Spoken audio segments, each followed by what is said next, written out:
confidence isn't bravado. It's not swagger. Confidence is understanding the mission and knowing at least a direction in which we need to move to solve that problem. That's true leadership confidence. It's believing in what you're doing and understanding the problem and how to provide a solution. What is going on, ladies and gentlemen and creatives? Welcome back to entry 33 of the Creative Journal podcast. I'm so excited to be talking to you guys. I'm even more excited to be announcing today's guest, Mr. Drake Jimenez. Drake is the owner of Holy Hill Media in Defiance, Ohio. Opened up 2 other locations, one in Austin, Texas. And he is just a role model of mine.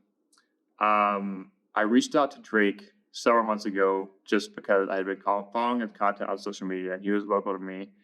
And I think this is a big lesson for you guys. If you look up to someone and you admire what they've built, and you say, hey, I admire you, I look up to you, I want to learn the lessons, I want to learn about how you build a team, how you followed your passions, and how you made, your entrepreneurial dream come true. Like, basically, the moral of how I approach Drake, and people are, especially if they're being genuine, they really are happy to help people that are behind them in the journey.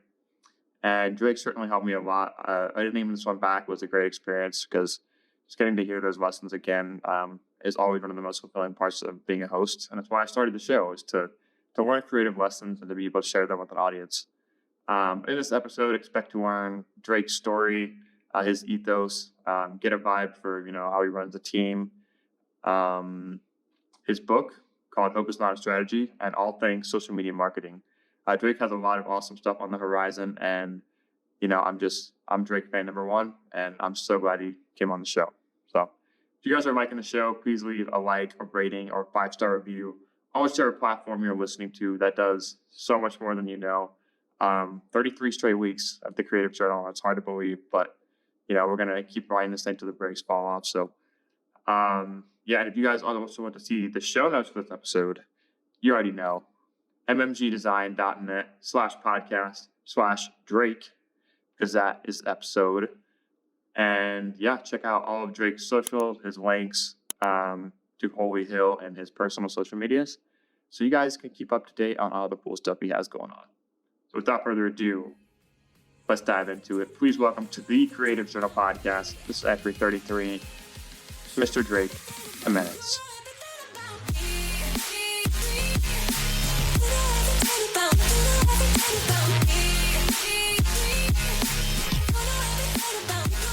I want to talk about you because I came across your articles on LinkedIn. That's how I found you.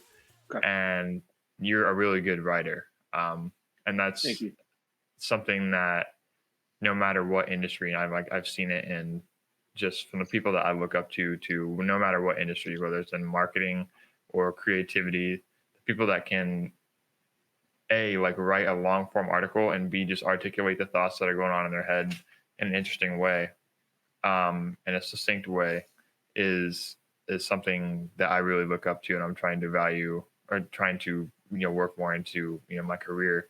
But I want to talk about, and I got listened to your podcast, and I want to know more about you and Lexi and how you guys started Holy Hill, and it's very new, and it's very inspiring to someone my age, someone who has aspirations, and then seeing how you started, how school wasn't a big value, we didn't play a huge role educationally to where you are now, which we can definitely talk about that because I'm in the same boat there. But I want you to talk about how you got started, your story. That's what I want to hear it all.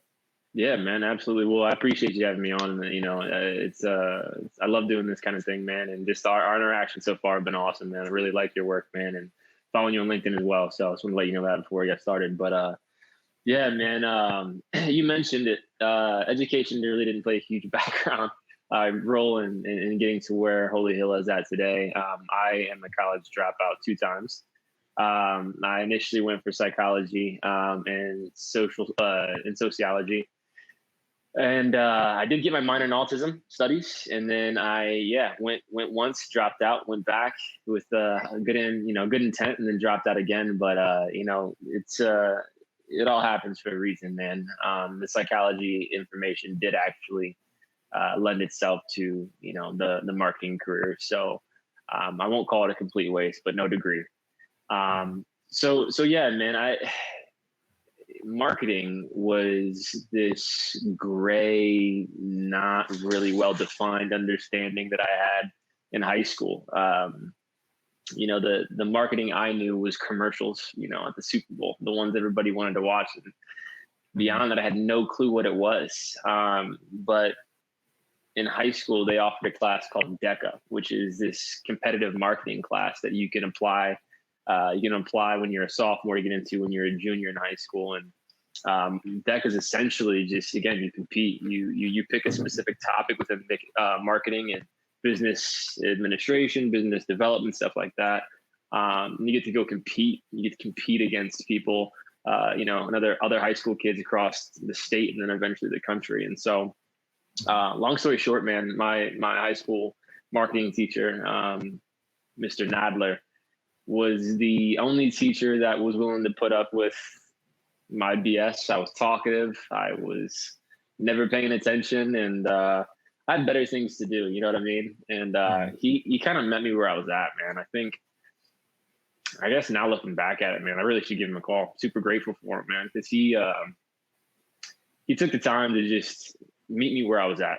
You know what I mean? Mm-hmm. He took a different approach to teaching. It was he made it fun, but he showed me stories, and he found out that I like to merge history with creativity and business with creativity. And he found a way to he gave me all of these business documentaries where, there was a business owner who really leveraged marketing and advertisement to scale their business, and really caught my attention. And so, between marketing and psychology in high school, the only classes I really cared for, I really didn't know what I wanted to do in college. So I kind of defaulted to psychology and autism studies. That kind of grew. It developed into an interest to be a psychiatrist for adolescents with autism. I had a brother that passed away a few years ago that had autism. And so that was a goal of mine.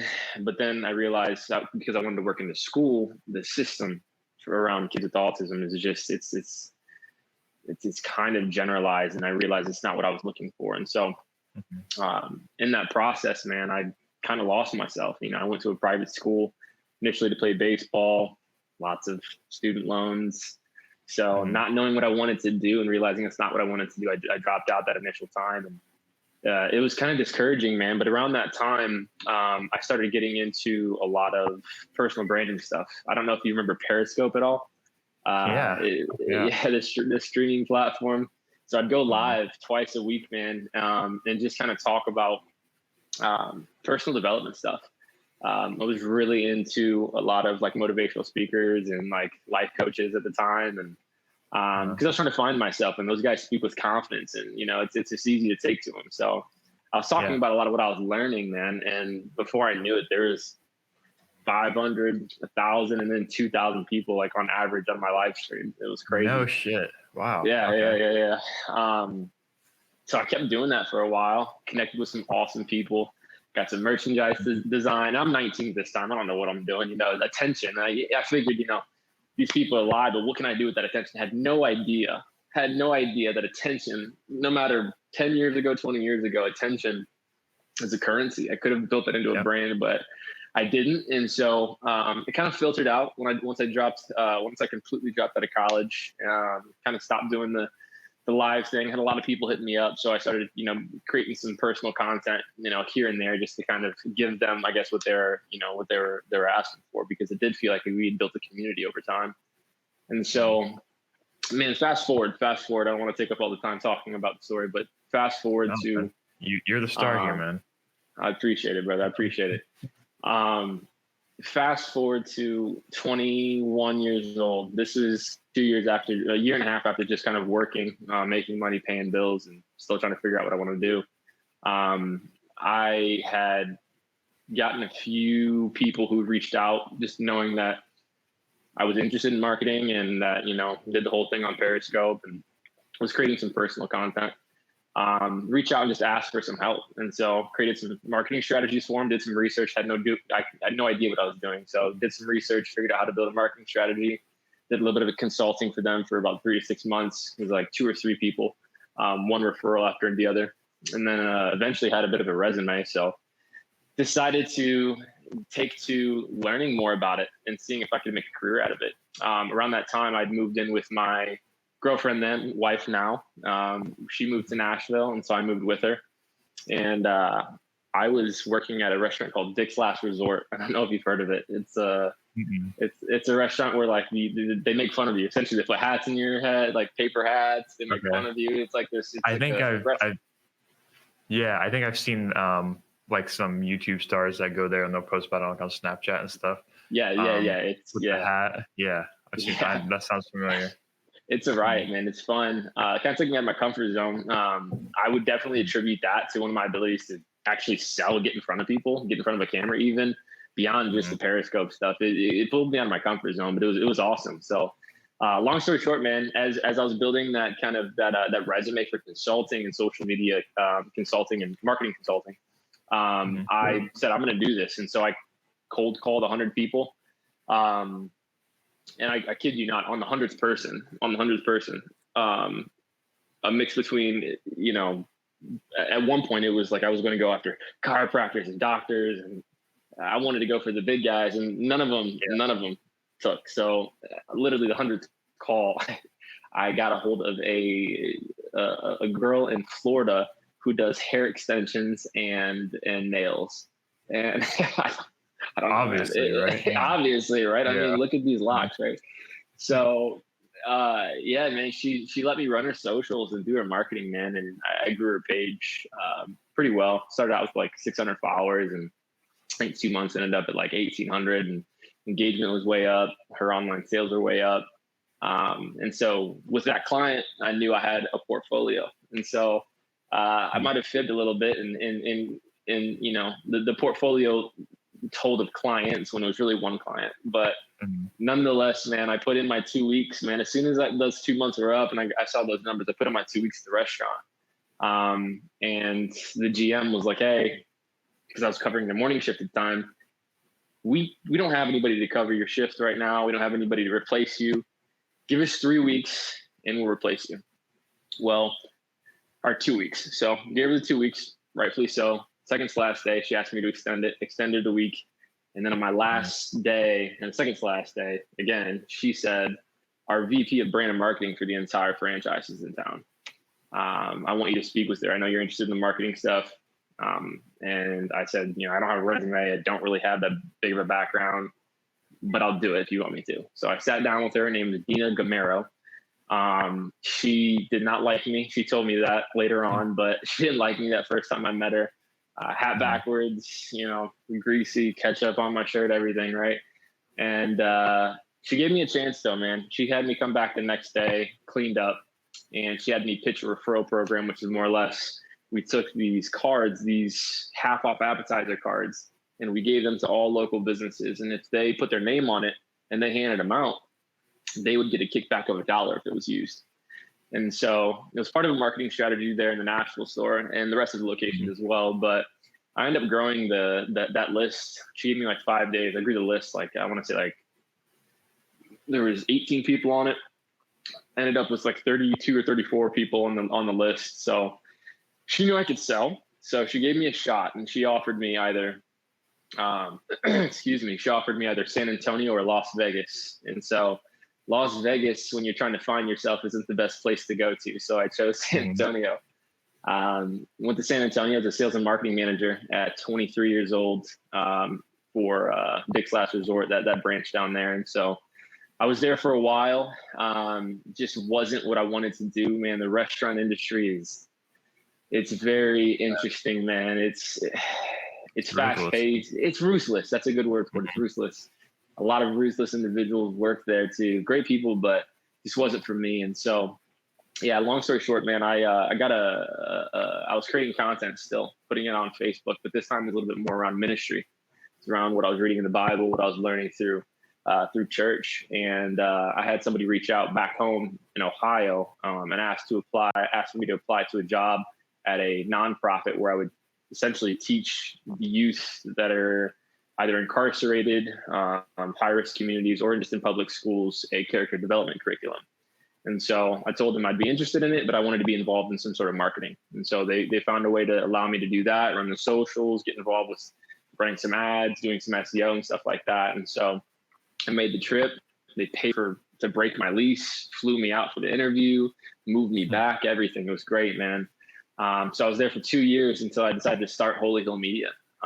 It was January. Our 4-year anniversary for Holy Hill is actually the end of this month. So around this time, 4 years ago, I put in my 30-day notice at the Ridge Project, which was a nonprofit I was working at, and decided to go full go into Holy Hill. And so early days was crazy, man. It was me running around with the camera, building websites, graphic design, doing accounts payable, our own marketing, sales, doing everything. I had a lot of help from my girlfriend, again, now wife. She was incredible, but yeah, man, one thing led to another, and we kind of grown the agency now to where we're a full service marketing agency. We're in Ohio, Wilmington, North Carolina, where I'm at now, and Austin, Texas. So we've got an awesome team, man, and super excited for what's to come in 2024. Yeah, man, love that. A lot to unpack there, but that is, isn't it? Do you ever feel like when you like go back and tell your story, like how much more clear it is when you're having to say it in such a short time? Like when you're going through it, you can't ever connect the dots that easily, because so like maybe you're working in a restaurant, you can't see how that would ever lead you to like where you got now. Like if you like talk to yourself, if you now talk to yourself, then you probably, you wouldn't even believe it. Like, yeah. And that's how it's so hard to cultivate like the skill of being able to kind of keep the faith, like when in the moment you're not doing what you think you want to do, like where the ultimate goal is. And like this, like a couple of weeks ago, I was unloading boxes for Black Friday. And that's, and all you're thinking about in the moment is like, man, I do not want to be doing this the rest of my life. Like what did I do wrong, to end up here? But when you kind of like you just did really well, is like when you reflect on your own story, you can kind of connect the dots and see how, even though it doesn't look like a linear path, it all ends up to the same place. So that's really cool to hear, man. I think really quick, man, that was actually a very interesting point you just brought up, the ability to look back and kind of connect the dots and see the value retrospectively. And although it doesn't seem like a linear path, the dots do connect. You know what I mean? I think that's that's the entire gist of just, pursuing the journey, man. I feel like it's so easy, especially nowadays, man, just to get committed to this destination mindedness where we're just waiting to check off the next box. But man, the true joy, the true fulfillment comes in, finding the beauty and the joy in the journey, man. It's grueling. And I tell you what, you said, what am I doing? How did I get here? I've asked myself that plenty of times with the business growing. You know what I mean? Like the problems change, you know what I'm saying? The frustration changes, the feeling of not having a linear path, it changes and maybe even gets harder in time. But I'm glad you brought that up, man, because I think that's super important. And it is exciting to look back and kind of see how it's all developed. Yeah. And I think it's almost different when you tell your own story, because I don't know if it's the same way for you, but like when you look at your own story, you can't ever feel like you're on the right path. Like, but when I hear you tell your story, it makes it sound like, oh yeah, obviously that's going to lead you to where you are now. But even though you have no idea like why you're going through it, it just seems like such a natural progression from you seem to get closer and closer to your ideal job. Like your first job had nothing to do with it, but you're learning people skills, you're learning how to be in front of a camera, all stuff that helps you now. And then your next job is in the same industry, but it's for doing marketing, which is, what your business does now. And then after that, you get even closer to a job that involves marketing and it has, your purpose in it as well. Yeah. And then it kind of leads to the summit, which is where you are now. And I don't think you're finished either. So I'm interested to see what we keep getting closer and closer and more precise, what the very center of the bullseye looks like.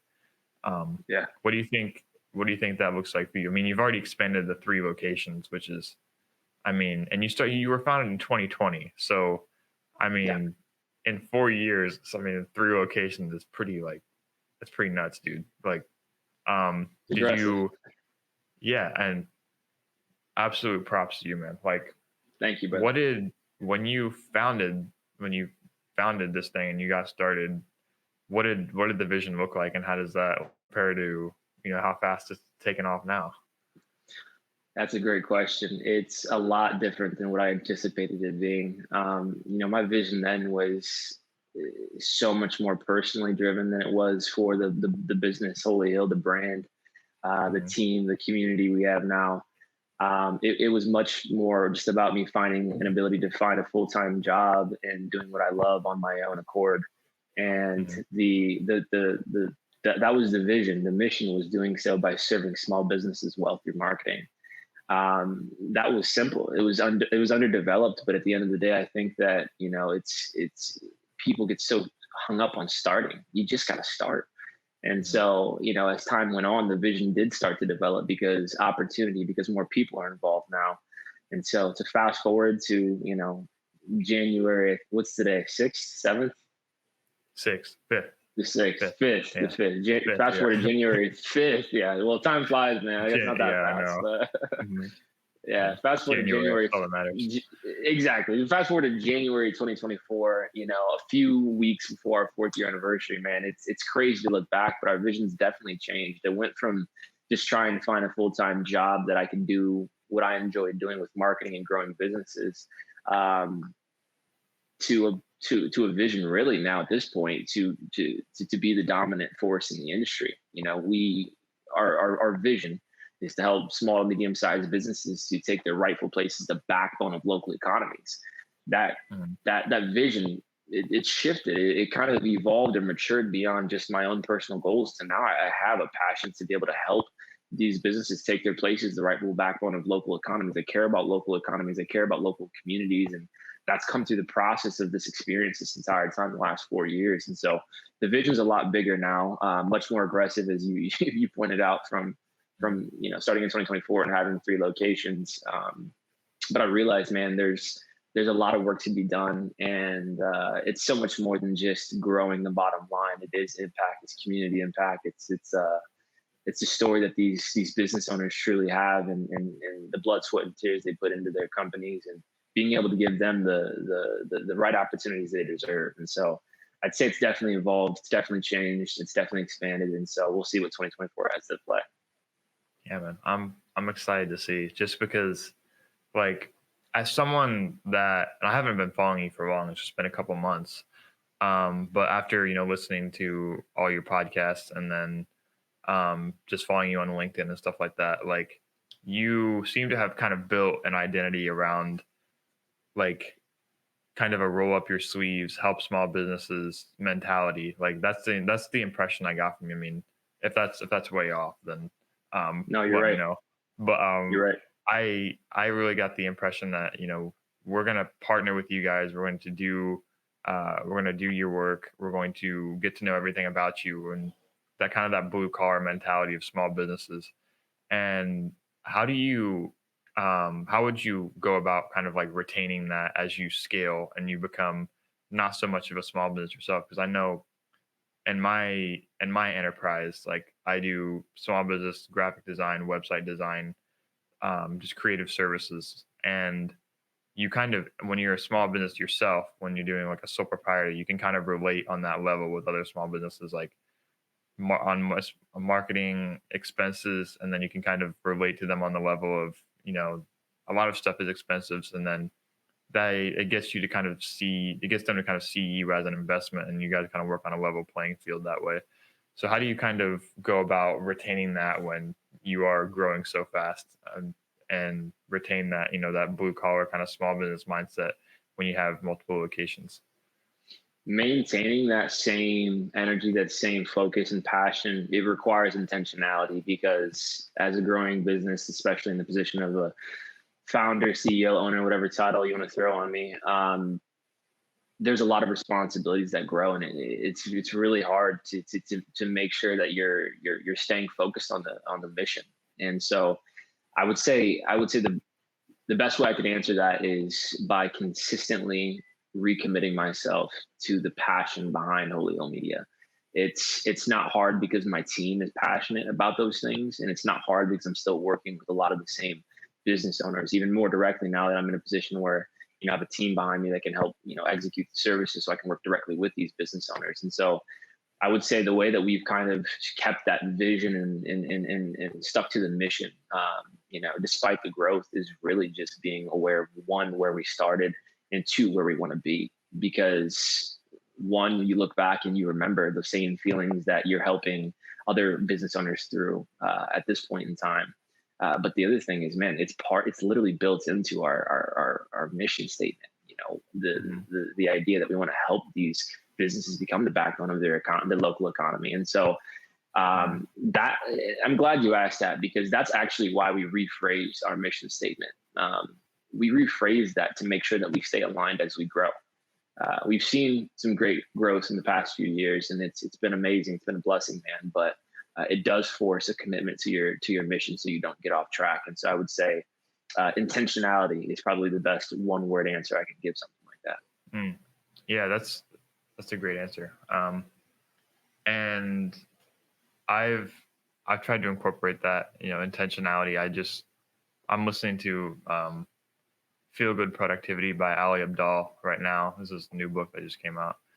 And he talks about, before you do anything, alignment, like, why are you doing this? Like, because the last thing you want to do, and it's not always the worst thing, but the last thing you want to do is to, climb halfway up the ladder and then have to like realize you're on like the wrong building. And, and I think you're a very self-aware, like forward thinking person to be able to know that even when you are growing, staying true to who you are and what got you there, is something I really admire. So, thank you, man. I appreciate that.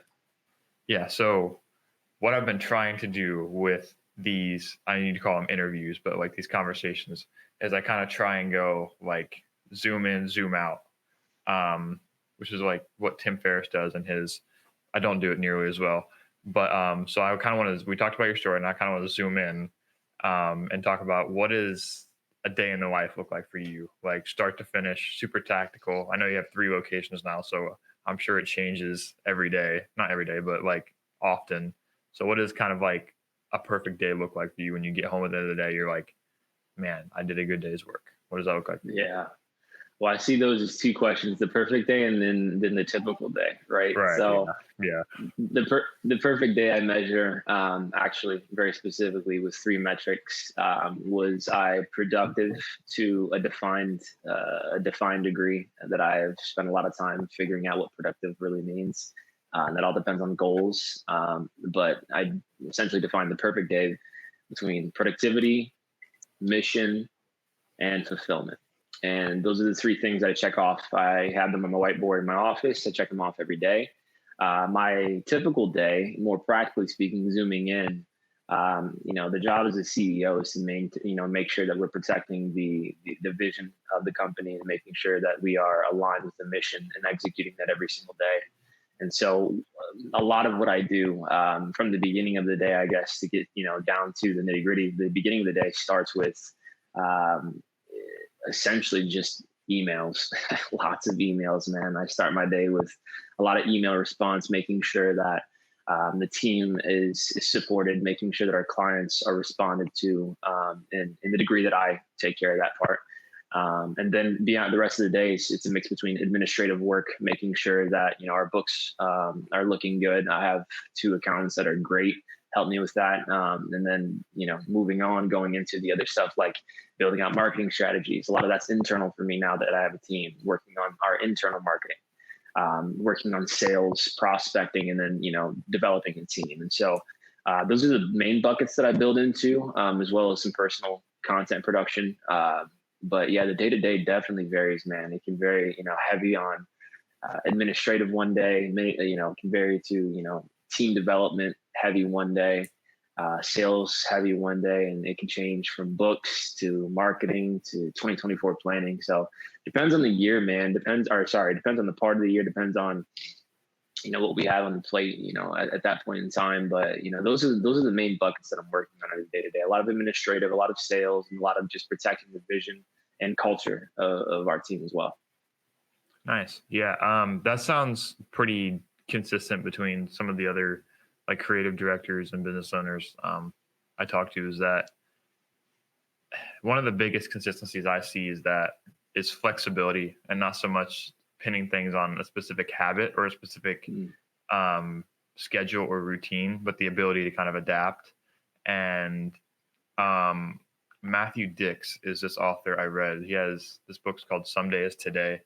And he has this concept of, and he's a writer, but he has this and he's a business owner too, but he has this concept of lower the threshold for you to get into work, meaning that some people they feel like they need like a perfect environment to get started in work. They need to have worked out, have like had their favorite coffee, be at their favorite desk with a latte at the perfect straw, with the sun setting at a perfect angle in the sun in the window or whatever.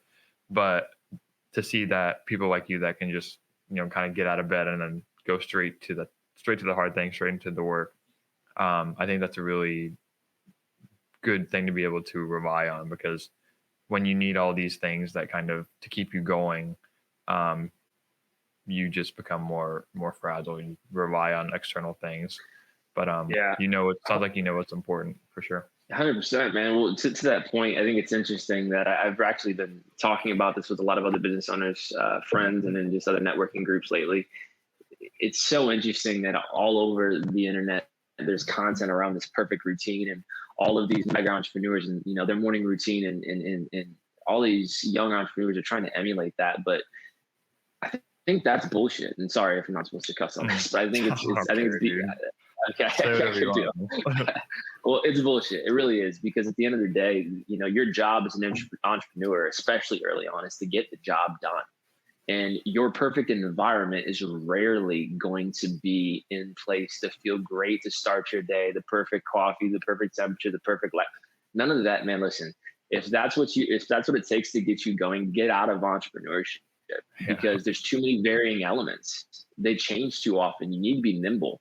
And quite honestly, man, I think I'm really hoping to be able to speak on this more on my personal socials in the days to come. But I really do believe early entrepreneurs need to focus on simply productivity and consistency, because these morning routines, that all comes from people who got to a certain place and then have a team that affords them to be able to really compartmentalize their role and be very specific with what they do. So then they can get cute with their morning routine. They can get cute with their lunch breaks and what they do in the evening. But early on, man, it's a grind. It's a hustle. And you can't expect everything to be perfect. You have to be willing to move quick to get the job done, because your only job is to keep the business up running and to develop cash flow. And you can't do that if you need everything to be perfect. Yeah, love that. And I think people know that. It's just like they may not know it, but they just don't want to hear it. I am not apart from this conversation at all. Like, I totally find myself like dissecting, the habits and routines of other people and testing different things. And I think I know when I fall into this trap, it's because I am afraid to get into the deep work, the stuff that's really going to move the needle. Because it's always easier to sit back and assess all these different things. What's the perfect routine? Am I doing things to the exact right degree?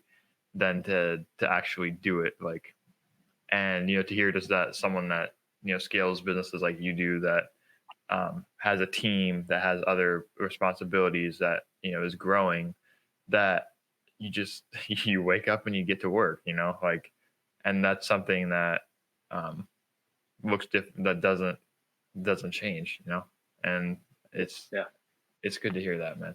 It's really awesome. I appreciate that, man. So I had a couple more things I wanted to ask. I don't want to take like too much of your time, because I actually am on my lunch break.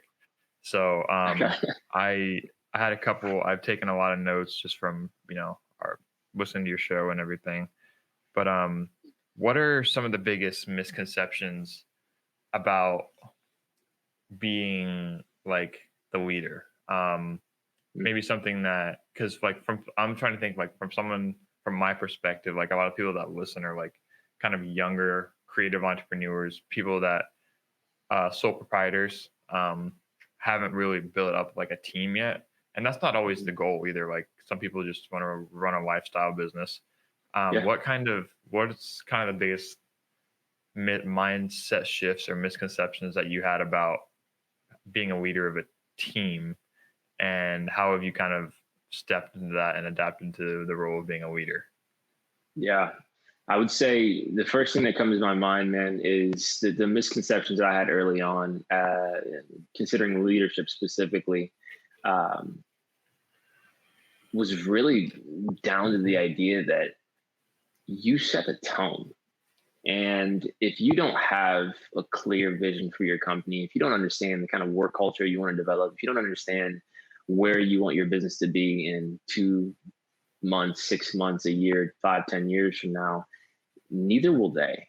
And so the more clearly you understand, what you want your business to be, the vision you have for your company or whatever brand that you're building, you have to clearly define that. And to be honest with you, even if you can't word it directly, your team only knows as much as you can explain to them, and then you can show and display to them. And so, the misconception, I would say, is that people would understand and buy into something that was in the air. No, they might feel it, it might motivate them, but to be able to keep the team aligned, to be able to keep the team motivated and focused on the things that really matter, you really have to have a crystal clear, understanding of your vision and what you want for the company. I would say the other misconception that I have experienced, and I also see often, is that your team only moves as fast as you allow them to. Creating an expectation for growth and then expecting them to grow are two very different things. A culture of development is very different than an expectation. An expectation is an unsaid, desire, but a culture of it and something that's more, exemplified and communicated, that can go a long way for a team, not only for personal development individually for a team, but for the team as a whole. They move in unison when everybody's bought into the same vision, when everybody's, being fueled by the same culture, one that's established and understood, it's clear. I would say the last misconception that really comes to mind as far as leadership's concerned is that it never stops. Your team's watching you on socials. Your team watches how you handle certain situations, and I think that there's no room for people to be who they're not in any position in any industry. But there is a standard that you have to uphold that you might not feel like being who you have to be in any given day. But the fact of the matter is, it's not just about what they're seeing, it's about what they're feeling. And, when a team leader comes into the room and they're confident and they have clear takeaways, they have clear idea of what they want out of a meeting or what they want out of a project, it gives the team confidence and it gives them a point of reference to be able to, to build off of, to work off of. And without that, I think it's a lot of spinning wheels. I think it's a lot of disconnect within a team. And so I would say just the intentionality of character across the board, in the business and outside of the business, because people don't stop watching just when you clock out. Yeah. And I think there's a certain thing to be said about leadership being separate, like from personality. I know leadership is something that you can develop, and I know that it's something, it may be easier for some people than other people, but I also know that, just getting started and not having a team around you, not being a leader, I know a lot of people kind of fall into it. Like, they naturally progress in their career, whether it's through promotions or whether it's just through scaling their own business, they automatically find themselves in a leadership position. And I think sometimes people aren't ready for that, and they don't know how to act, and they feel like they have to all of a sudden change their personality and act differently because they realize, like, oh shit, these people actually are looking up to me, and now I have to kind of feign this confidence and, feign this idea of, knowing what I'm doing. And, oh, now I'm scared that, these people, that they don't look up to me because, first of all, I think everyone, like, I think from top to bottom, and I say this very kindly because I'm included in this, I think top to bottom, it's just everyone is kind of just failing forward and learning on the job. And I think there's a big misconception when it comes to leadership that these people, they do have it all together. And, having an aspect of vulnerability in there is something that I know all the leaders I look up to, but not just my superiors and my team leaders, but people on social media, people that I follow, like you even, or Gary Vaynerchuk, or creative leaders. Some of the people that I've interviewed, like there's an important aspect of vulnerability too that comes with it, because I think you kind of have to balance the brute nature of being confident, which is also good to see and very important, to the ability to empathize and relate to the people that you're trying to lead. Yeah. Have you ever what's been your experience kind of with vulnerability and relating to the people that work for you? Yeah, I want to backtrack just for a quick second, because I and you have mentioned this word confidence and leadership, and I want to say this: confidence isn't bravado; it's not swagger.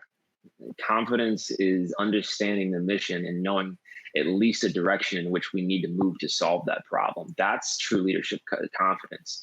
It's believing in what you're doing and understanding the problem and how to provide a solution. Confidence comes from that, not bravado, not aggression, not power, not swagger. It's truly understanding why you're there and how you can move the needle. And so I think to segue into the next part, what's been my experience with vulnerability? My experience with vulnerability is that I don't put myself in a position that I have to be overly confident, because I am committed to our mission and I'm committed to solving a problem for our clients. And sometimes you're wrong in doing that. So I don't put the stake of my leadership on being right or wrong. I put the stake of my leadership on being committed to accomplishing what we set out to accomplish and solving the problems that we've set out for our clients. And so the vulnerability though is huge. It's massive, because if your team does not see vulnerability modeled correctly, they will never be able to ask for help. They'll never be able to take criticism or feedback. And so what I do and how I guess warrant the vulnerability is I ask for my team's feedback. We do quarterly reviews, and when I review them, I also review myself. What could I be doing better?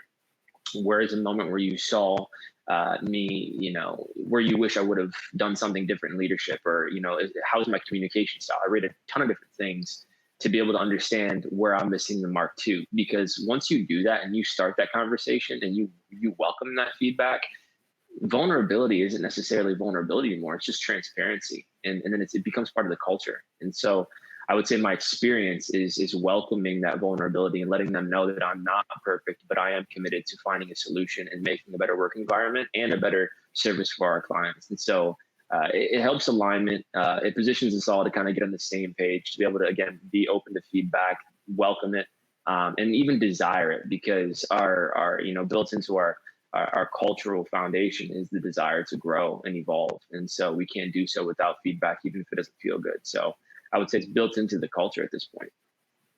Damn. Yeah, I love that. That's really good.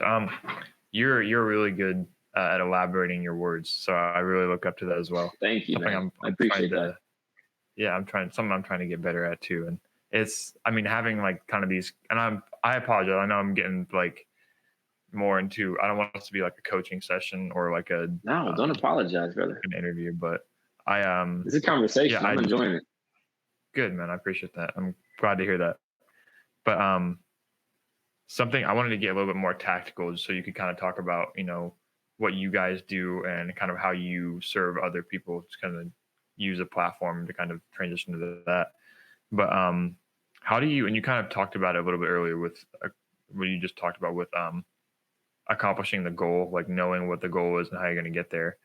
But how do you balance, and I know you know the answer to this, but it's kind of a thinker for me, at least, is when you're approaching kind of business growth and marketing, how do you balance like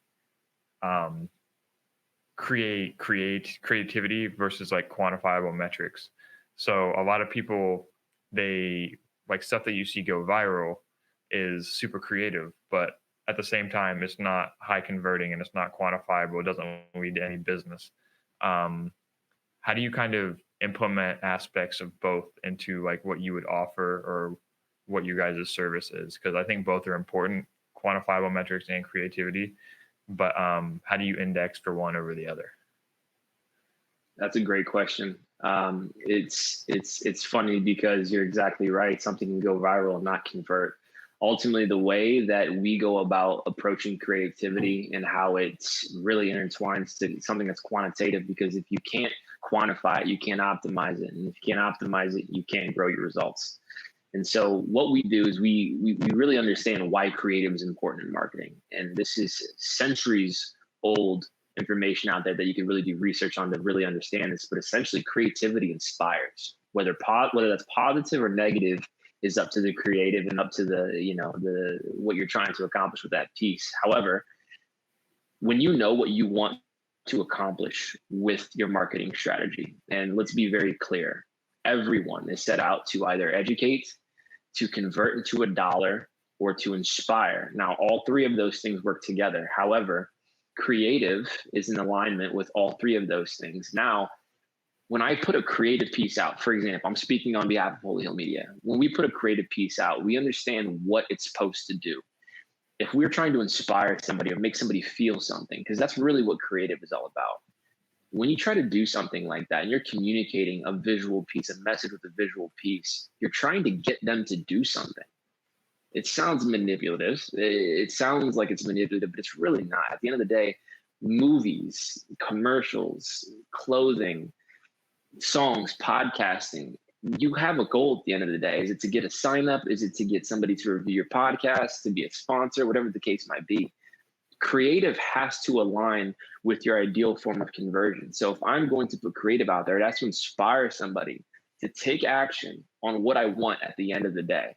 So creative is just a helping force, an element of marketing that helps somebody take action. That action is then quantifiable. That is the tactical aspect of marketing, figuring out what worked and what didn't work. Now, the vanity metrics like, views, likes, engagement, these things don't necessarily mean conversion. They don't necessarily mean signups. They don't necessarily mean sales, subscriptions. But those things can tell you how the content is performing and how many people are seeing it, how many people are liking it. From there, you can take that information and you can alter it. But ultimately, if it's not leading to conversion, it's not productive. I don't care how cute it is, how many views it got. If it didn't lead to your end goal of conversion, then you probably didn't build it for conversion in the first place. I think that's where a lot of creatives and a lot of marketers get things mixed up. Creative is only an asset, a vehicle to help you get to the final goal. And the final goal is conversion, whatever that looks like for you. So I don't know if that answers your question, but I think that's how I would delineate creative versus, the tactical aspects of marketing. Yeah. So to me, no, that was a great answer. To me, it sounds like, and you correct me if I'm wrong, but creative is just like an accelerant in the car that leads to the quantifiable metrics. So if the creativity isn't aligned with, creating the result that you want to, then it's not being used properly. So exactly, I think that helps. Yeah, go ahead. I'll also add this too, though. You need to have metrics around your creative to really get the most out of them. And what I mean by that is this: testing things, testing creative to see how it actually performs. And performance is not views, performance is conversion. How is it adding to your end goal? If you don't have a strategy to build around finding out how something's performing with creative, you're wasting your time. And this is why the average small business is wasting up to and above 30% of their marketing budget, because they do not test. They don't know how to quantify their efforts. You can't just hope. It has to be a strategy that's dialed in with metrics in place, key performance indicators that are showing you if something's working or not. Because if it's not, you need to quit it early and then pivot. That's why you need to test multiple creatives all up front, see which one works, and then put your ad dollar, for example, behind the top performing one. So surrounding it with those KPIs is also super helpful to be able to see if creative is productive or not. Yeah, I love that, man. And I think that's a good segue into the last thing I wanted to talk about, because my lunch break is running short. But I respect your hope is not a strategy. That's your book, right? Yeah, man, I'm working on that book right now. How did you even figure out? Where did you find that at? I'm impressed. Did I post it on my LinkedIn? notes. No, it was on my notes, so it must have been on one of your podcasts. I think it's one of it's the title of episode 3, I think. episode, Yeah. one of the first ones, but you talked about it and you see you're writing a book about it. So I wanted to ask you about it. Yeah, man. Hope is not a strategy. This is a book that I've been working on for a little over a year now. So many small businesses, freelancers, so many entrepreneurs in general, man. They approach their passion with a ton of hope and very little strategy. And it's interesting because once you start comparing small to medium-sized businesses with the larger businesses, corporations, the dominant players in whatever industry you're in, you start to see that they do things differently. The bigger businesses, the winners, the heavy hitters, those are the ones who are taking things seriously. Every step is intentional. And really, at the end of the day, I think that so many small business owners, freelancers, they rely on hope versus intentionality versus consistency. And I mentioned this earlier, but this is exactly why the average small business is wasting 30% of their marketing budget, which is no small piece of change for small businesses. It's 30% of our marketing budgets. It's heinous no matter what your budget is. And so I think what it really boils down to, man, without getting too far into it, is the simple fact that when you're setting out to accomplish something, you need a strategy, and then you need some analytics, some KPIs to be able to figure out if that strategy is productive or not. And even earlier in this conversation, you mentioned the flexibility necessary to run a business or to grow a brand, and that takes margin. Being able to leave room in a strategy, leave room in your day to be able to pivot for the last minute things, for the changes you didn't expect. And so all that said, man, the book, Hope is Not a Strategy, really is a letter to small businesses and freelancers to be able to take their business model a little bit more seriously, to be able to write a strategy that's more fleshed out than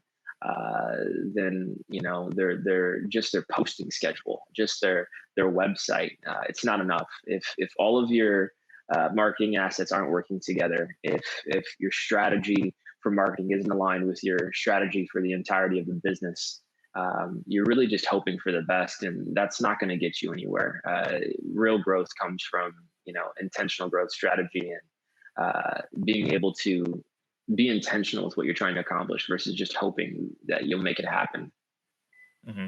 Yeah, it's a great message and it's a great book title. So, thank you, man. Yeah, I'm excited to see, keep tabs on the progress of that. And might have to have you back on, when that comes out, because it'll definitely be something I'm excited to read. So, thank you, brother. But yeah, man, that's all I got for you. Dude, first of all, thank you so much for your time. Like, I mean, having my first full-time job, I tell people this, makes me really appreciative of when other people can set aside like a full hour just to talk to me. So I seriously can't thank you enough. I got a lot of gratitude. But we're here in Marysville.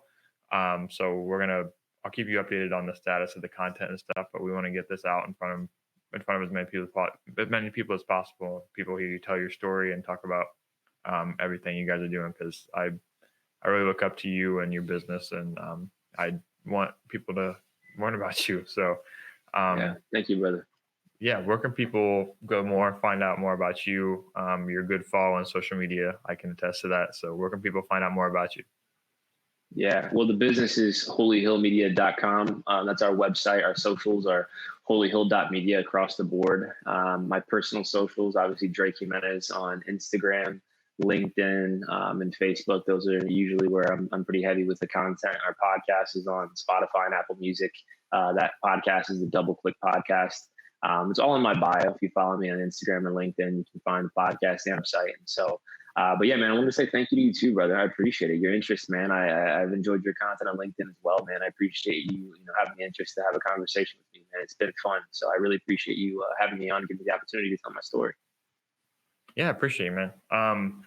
Like I said, I'm just a curious person, and when I find someone I look up to and want to learn from, like, that's what we do. I appreciate you a lot, man. Thank you. All right, take care, brother.